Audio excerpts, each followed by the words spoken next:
As 2021 has come to an end, it's time to take a look at what has topped the rock song charts over the past year. This video looks at the top 10 Billboard Mainstream Rock Songs of 2021. 2021 was clearly a wild year with so much new music coming out every week. How did FM, satellite, and online radio all react? Well, let's just say that while they still rely on the established names too much, there were a few surprises. This chart was compiled by Billboard using several factors including airplay rotation, weeks at number 1 or respective highest positions, and more.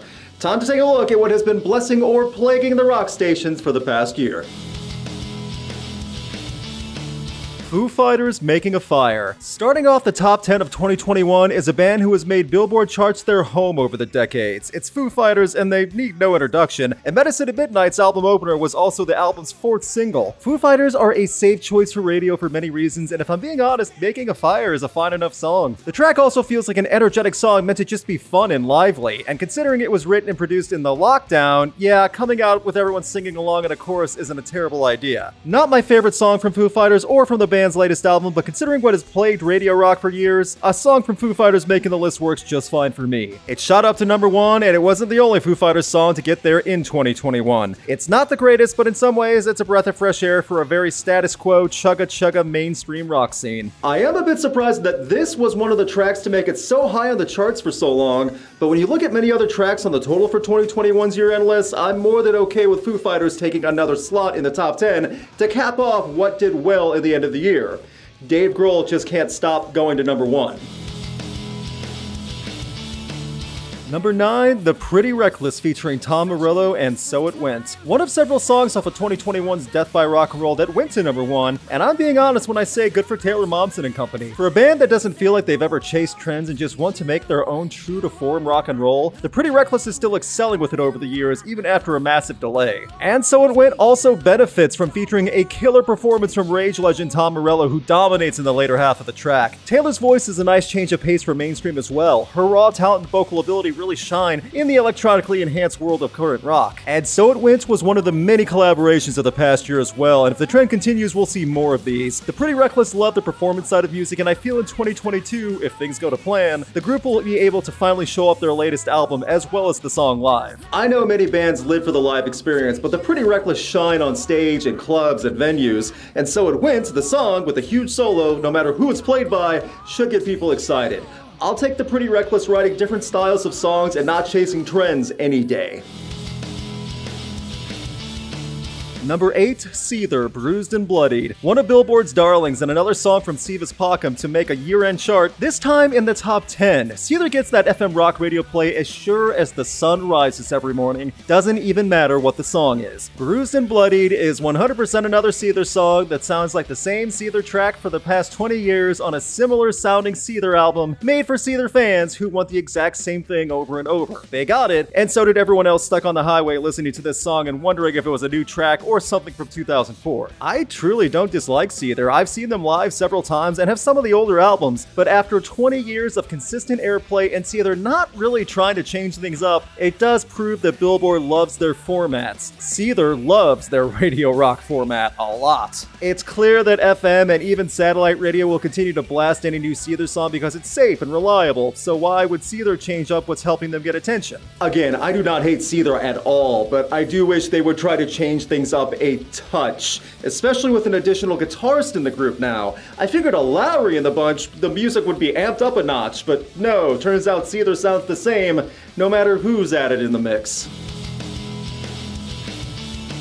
Number 7, Royal Blood, Trouble's Coming. Off of the British duo's third album, Typhoons, comes an attempt at a band who was stuck in a bit of a rut actually trying to sound a bit different. Playing with guitar effects and creating much more of a dynamic groove, Royal Blood surprised a few people who were worried it would be album number 3 of more of the same. Typhoons was not, and Trouble's Coming helps prove that. It was another song to help refresh and change up the overly stale mainstream scene. This song definitely has a dance beat by the end of the track, which was also something I did not expect, but I'm fine with the tone and performance. Royal Royal Blood is one of the two-men groups that definitely do not sound like the standard garage duo of the last 10 years ever since the Black Keys became a thing. And after hearing the band try to go outside of their comfort zone a touch, it should make people realize there is more to Royal Blood. Royal Blood is racking up mainstream charting singles off of only 3 albums, so it's safe to say Billboard is going to keep choosing them in the future. So long as the music is solid and the band is actively trying to be creative, I don't have a problem with it. More variety on airwaves isn't asking much.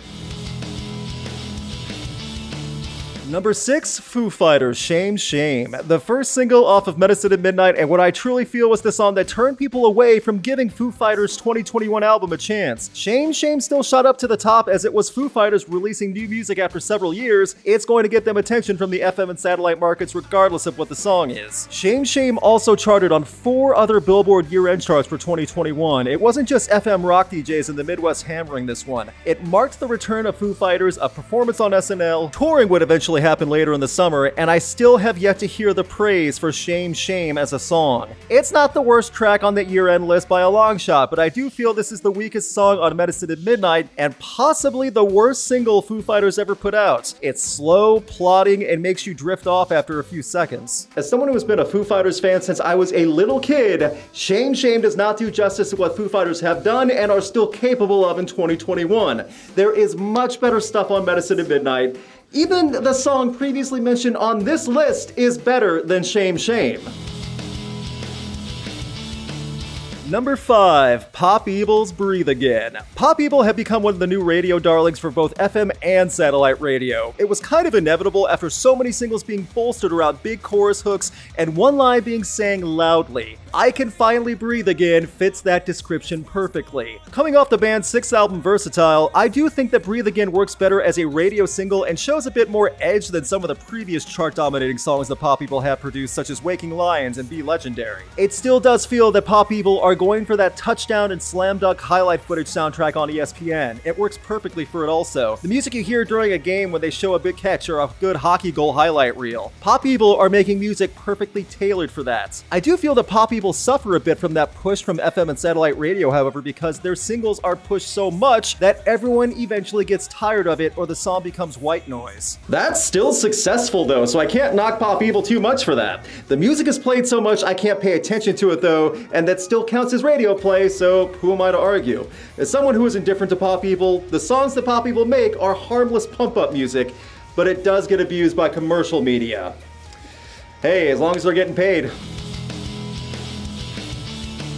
Number 4, Rise Against Nowhere Generation. The title track from Rise Against's latest album is a song I did not think would make such a strong impact in 2021. Even if Nowhere Generation the song is my least favorite from the album, I'm happy Rise Against got so much attention this year and that this track led to the success of other singles that are still getting radio attention. It's quite the change in tone from what most mainstream rock stations are playing. Look at the massive amount of post-grunge churning out the same hits as well as radio relying on 90s alternative hits. Then comes Rise Against with an anthem for what the current generation is going through. Nowhere Generation is definitely status quo for Rise Against, but it also fits them perfectly and flows well. Rise Against have been going strong for over 20 years. The difference between Rise Against and many other several decade-old acts still active in mainstream is that Rise Against feel like they haven't lost a step. If anything, they sound just as focused and charged as ever. As someone who really enjoyed Rise Against in 2021 and seeing them push forward, I'm happy with their appearance on the Billboard's year-end chart, especially with it being this high. I mean, it's 2021 and everyone under the age of 60 had generational problems over the past few years, so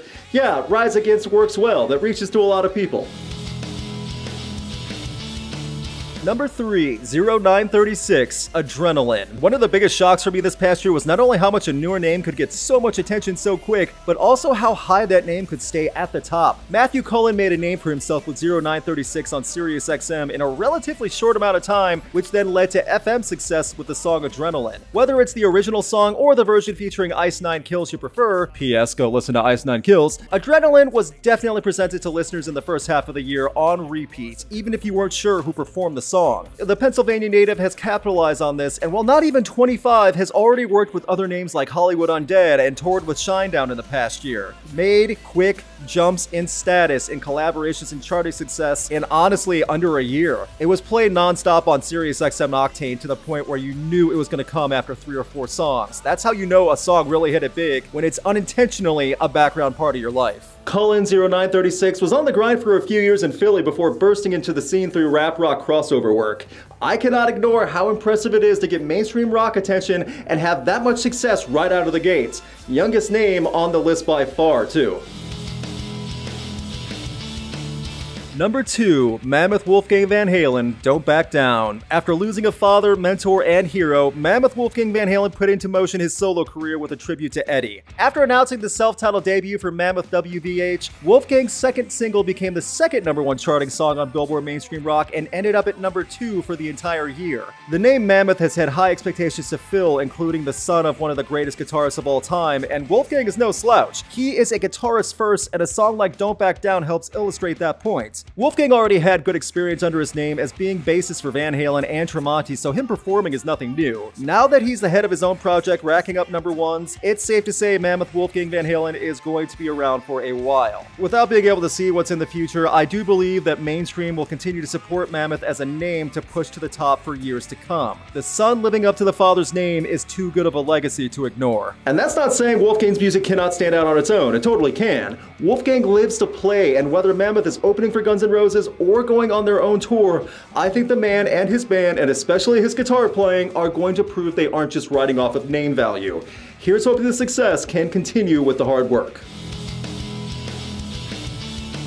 At number 1, Bring Me the Horizon with Teardrops. We get to the #1 mainstream song for 2021, released back in October of 2020 as the final single for Bring Me the Horizon's great EP, Post-Human Survival Horror. I distinctly remember how much SiriusXM hammered this song on hourly rotation in the first quarter of 2021, and I can't really complain. Teardrops checks off many boxes for what mainstream rock is looking for, including FM, a familiar name, runtime, big hook choruses, it's there. It also has Oliver Sykes and company trying something completely new for them with their EP and a much different style overall than what they had a decade earlier. Teardrops is a song that I feel is worthy of being at #1 because not only is it from a band that isn't 2 decades or older, finally reflecting a little bit more of current times, but is also showing a group trying to adapt and still contribute good music. No older group stuck in a groove, but an established name making a strong song that isn't identical to many other tracks they have already made. The massive airplay on satellite, online, and FM radio was earned in my opinion. I'm happy with how well received Post-Human Survival Horror was back at the end of 2020, and how much momentum the singles carry Bring Me the Horizon,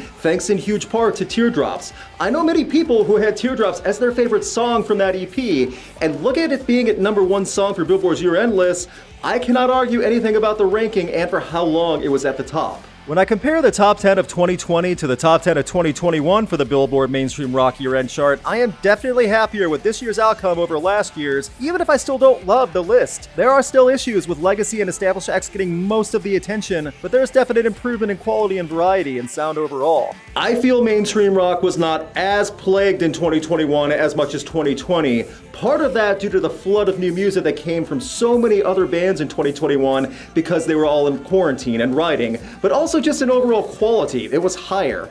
Less butt rock and shock value songs, more sounds and music that represent rock. It's a low bar, I guess, to get over for mainstream quality now. And that was a look at the top 10 Billboard Mainstream Rock songs for 2021. What was your favorite song on the list? What do you think of the list in general? Leave a comment, let everyone know. Big thanks to my patrons and a special thanks to Chris Doman. You can have a say in upcoming videos, get weekly new music playlists, and see videos early by supporting Rocked on Patreon. Please click the link in the video description for more info. Please subscribe and ring the bell to get notified on upcoming videos, and you can keep up to date with Rocked on Facebook, Twitter, Instagram, and TikTok. I don't know what 2022 is going to hold, but I hope mainstream rock stations across the board start giving more chances on newer names. We can love the big names all we want, but if rock is going to survive, we need younger groups getting good attention.